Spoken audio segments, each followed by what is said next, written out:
like an Italian cliché. It feels like an Italian cliché.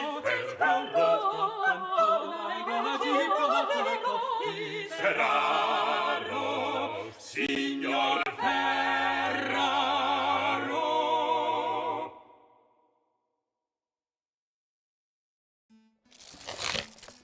Good day, senor, and well met. Tis I, Riccardo Ferraro, come once again to see the great Dottore Simon Foreman. Indeed, I did recognize you, senor. How may I assist you this day? I am ill. I tell you my problems. First problem, I do make a chandar in the morning. Next problems, my belly does swell and my chest 'tis a most tender to the touch. And now, for the very most terrible of problems. I have the big feels. One moment I do weep, and the next I do curse and gnash my teeth. So, Dottore, you tell what ails me, huh? You wanna make a water into this cup? Un momento, I make the water. Nay, not in my... prithee, hold. If you please, senor. As with our previous consultations, I shall be judging your illness by reading the stars. So, you need not my... Nay, senor, I have no need of it. Whilst 'tis true that most physicians do spy and sniff their patients' urine, I find this method of piss-pot diagnosis most imprecise. Indeed, the practice is quite primitive. 'Tis my belief that if medicine is to advance in this modern age, we must all adopt a more scientifical method. I am quite sure history will bear me out on this question. This scientifical method. 'Tis reading my diagnosis in the stars? Precisely so. Speaking thereof, perchance we may consult the stars now. What illness troubles Signor Riccardo Ferraro?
Senor, you have been stricken by a condition known as apoplexy.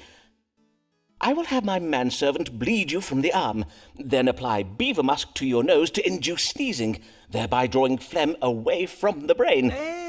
But my problems, they are the swollen belly, the chundering, the tenderness, and the big mood. How can it be, this apoplexy?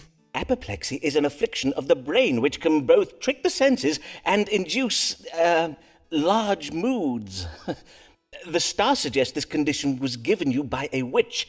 A most capricious witch, I warrant, for the condition has tricked your mind into feeling all the symptoms of being with child. And verily, 'tis not possible for you to be with child, signor, unless, of course, that moustache of yours is naught but a cunning disguise. But I jest, signor. 'Twas not my intention to doubt your manliness. You jest! A lady who would disguise herself as a man? So silly. I think you see too many plays by Mr. Shakespeare, huh?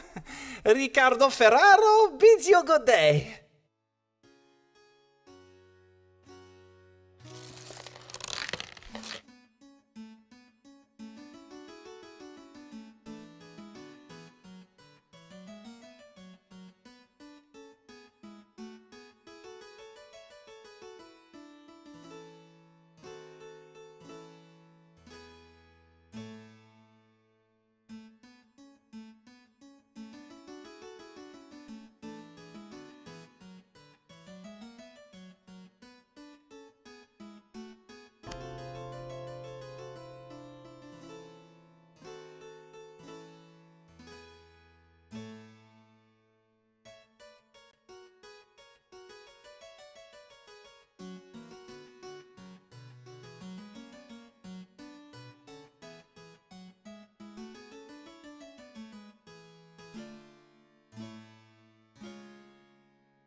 Rosa, which makes the food on your plate, are you verily sure that your dinner is clean? At mystery of food causes your pain, but your friends and relations are very vain.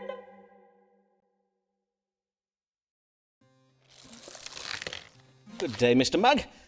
Pray tell, did the matter with the, cherries resolve itself in the end?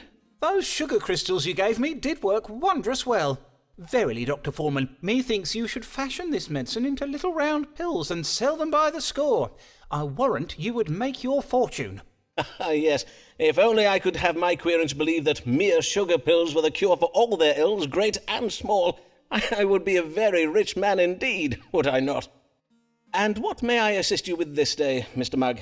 I have the spotted fever. I must begin treatment now, or else I will... Hold, sir. The spotted fever is exceeding rare. Why would you think you have such a disease? Well, sir, not only am I covered all over in red spots, I have lately taken to chundering, such as are the very symptoms listed in the medical book I did read. I am already taking the treatment Mr. Cogan prescribes, but now I require... You mean to say you have read Thomas Cogan's Haven of Health? Why, that is a most technical book, writ for doctors and medical students. How did you come to be reading it? My friend George Sprottle did bind a printing of it in his shop. He kindly let me spy some pages afore 'twas sent up to Cambridge. Oh, but Dr. Foreman, I forget myself. You have no medical degree, so you doubtless have not read it. Mayhap if I ask George nicely... Sir, let us consult the stars and see if they may tell us what ails you.